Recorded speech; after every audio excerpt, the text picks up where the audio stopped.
Oi pessoal, tudo bem? Hoje dando continuidade aos nossos vídeos voltados à educação 3.0. Hoje a gente vai estar falando especificamente sobre uma aplicação, da ferramenta que a gente viu na última aula, que foi do Rotation Learning, que é uma derivada do Job Rotation. Então a gente vai ver uma situação, um problema, para tentar aplicar, o Job Rotation. Como disse, é uma ferramenta muito boa para trabalhar em grupo. Utilizo ela bastante e ela tem um resultado muito bom, porque você minimiza, diminui a questão do volume dos grupos e você acaba tendo uma assertividade maior no que diz respeito à utilização do conhecimento por parte dos estudantes nessas atividades em grupo.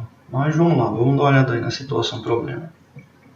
Bom, tomar aqui como exemplo um tema da aula de biologia, ou da disciplina de biologia, voltado à questão de célula, no caso aqui um exemplo de assunto ligado à célula animal.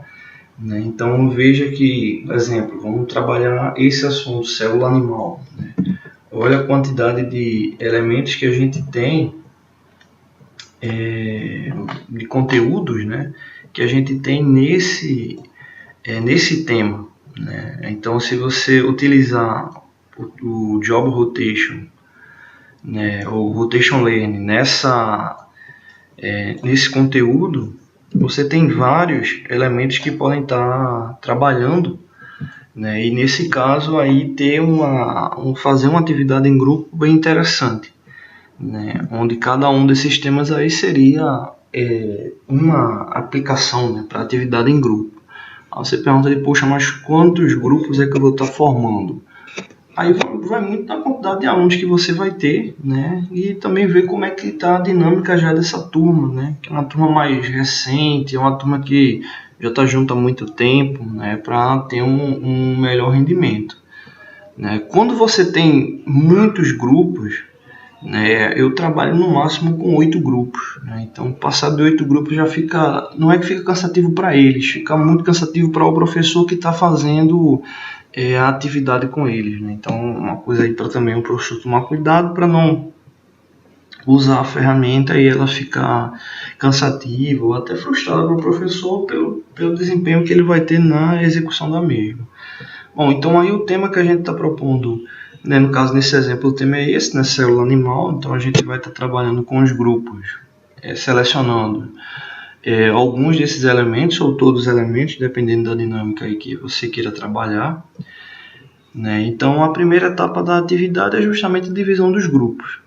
Então é interessante você dividir os grupos, eu pelo menos gosto de fazer assim, dividir os grupos e depois explicar, porque eles já ficam com uma concentração maior. Quando você vai explicar a atividade antes da divisão dos grupos, eles ainda estão muito dispersos, então é interessante dividir logo os grupos e depois explicar o que é a atividade. E aí justamente a segunda parte, depois que os grupos estão divididos, é explicar os objetivos e as propostas das atividades. Se você vai deixar aberto alguma coisa para eles debater, poderem votar para escolher alguma determinada ação da atividade, é interessante também porque aí aumenta a interação deles.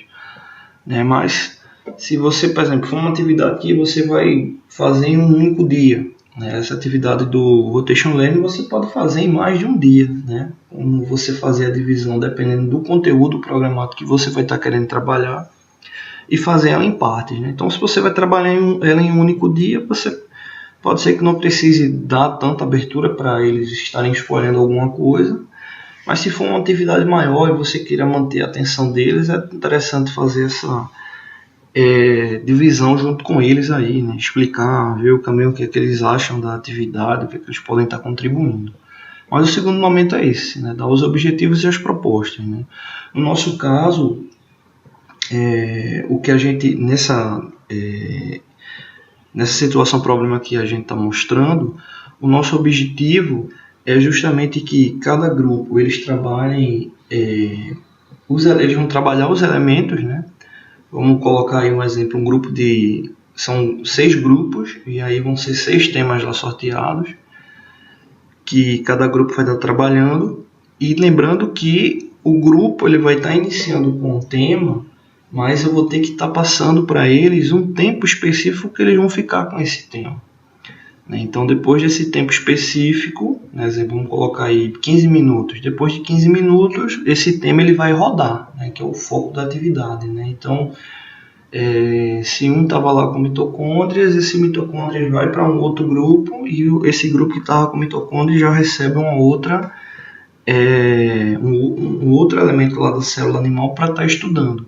Aí o foco, o interessante é o que é que eles vão fazer nesse momento que eles vão estar estudando. Porque assim, se for o estudo otimizado, você colocar um tempo lá só para eles ficarem estudando lá, vocês vão ter 20 minutos, cada grupo vai ter 20 minutos para estudar um tema. Se você não colocar uma relação interessante, pode ser que volte a ter a dispersão. Então, o que é interessante? Pede para cada grupo fazer 3 perguntas sobre aquele tema naquele momento, né? Perguntas com resposta. Porque depois você pode sortear eles para eles estarem falando sobre essas perguntas e outros grupos estarem respondendo, né? Então eles vão ter uma atenção maior durante o tempo que eles estiverem com aquele tema, né? Então isso aí você já deixa para eles bem claro nessa etapa, né? Que é justamente mostrando objetivos e as propostas. E aí, depois de estar dividido, você está apresentado, aí começa de fato os estudos por parte dos estudantes. E é importante a questão do tempo, né? Você tem que deixar bem claro para ele que o tempo não dá para negociar, ele já tem um elemento interessante para você estar debatendo com eles ali. Você coloca um tempo mais apertado, vê como é que eles vão se comportar, se eles vão querer mais ou menos, e aí já dá para negociar com eles essa questão do tempo. E depois realizar os estudos. Lembrando sempre que cada grupo, né, supondo que você tenha lá os 6 grupos,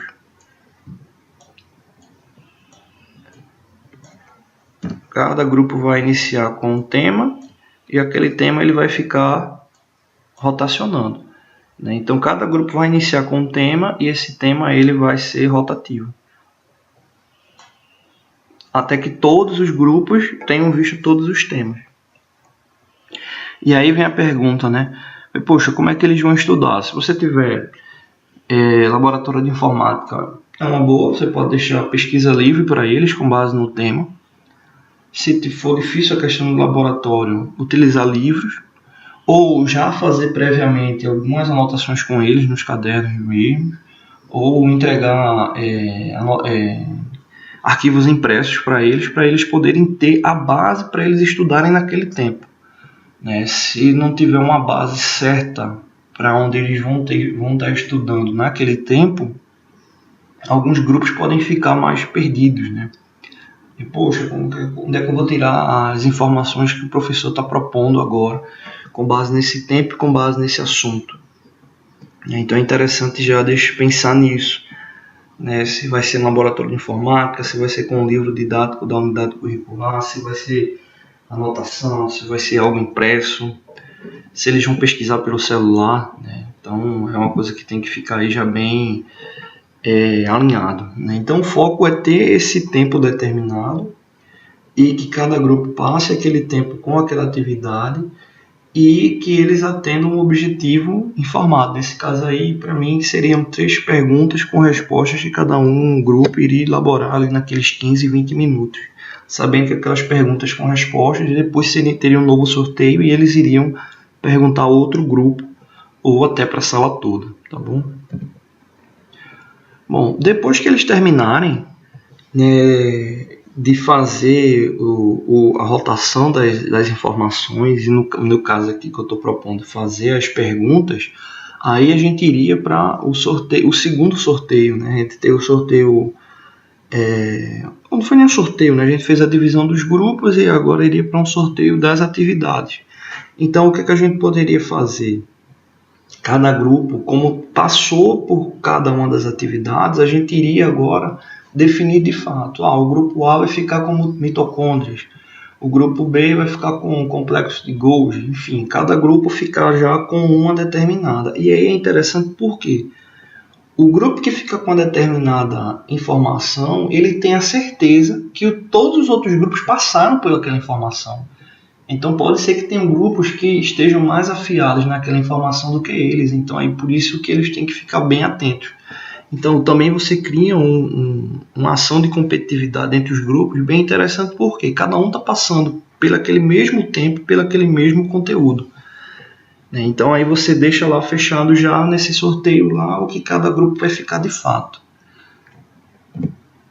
E aí entra para a etapa final, porque agora eles já estudaram durante um determinado tempo cada uma das informações, eles já fizeram lá as perguntas com respostas e agora a gente vai para a etapa final. Lembrando que eu estou colocando essa de perguntas com respostas como uma situação possível, né? Você poderia também fazer com que eles viessem fazer um debate ou uma apresentação formal, um seminário, enfim. É um torneio de perguntas com respostas. No caso aí, o que iria acontecer? O grupo com as perguntas, ele poderia escolher outros grupos e fazer as perguntas para cada um dos grupos, né? Das 3 perguntas que eles fizeram. E aí colocar uma pontuação, né? Se o grupo acertar, o grupo que acertou a pergunta recebe lá uma determinada pontuação. Se o grupo que não acertou a pergunta, o grupo que fez a pergunta, no caso, acaba recebendo uma pontuação porque o outro não conseguiu responder. E aí você faria um ranking para ver o grupo que teve maior desempenho. Então essa seria a etapa final, que seria a conclusão, ou seja, onde todos eles estariam debatendo os assuntos que eles visualizaram. Lembrando que uma coisa interessante dessa atividade é que, como cada grupo pegou um assunto em um determinado momento e todos eles passaram pelos assuntos, a forma como esse assunto foi abordado por cada grupo é uma particularidade de cada grupo. Então você vai ter grupos que vão ter um desempenho melhor naquela análise de atividade do que outros. Mas o interessante é que todos eles buscaram, porque sabiam do desafio final, que seria a questão das perguntas.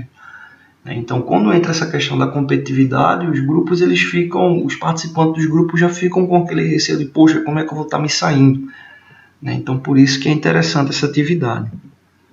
E por último, um debate com o professor mediano, ele fazendo a mediação desse debate, não só de como a estrutura da atividade, mas assim também focando no assunto, e vendo aí pontos de melhorias, enfim, vendo aí pontos fortes aí da atividade.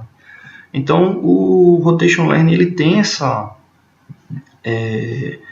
esse objetivo de você ter lá um tempo determinado, de você fazer com que os grupos eles tenham essa rotação de informação, fazendo com que fique muito bom, o uso dessa atividade. Então aí uma dica, para quem nunca utilizar o Rotation Learning, que ele é muito assertivo. Os grupos gostam muito, as turmas gostam bastante dessa atividade.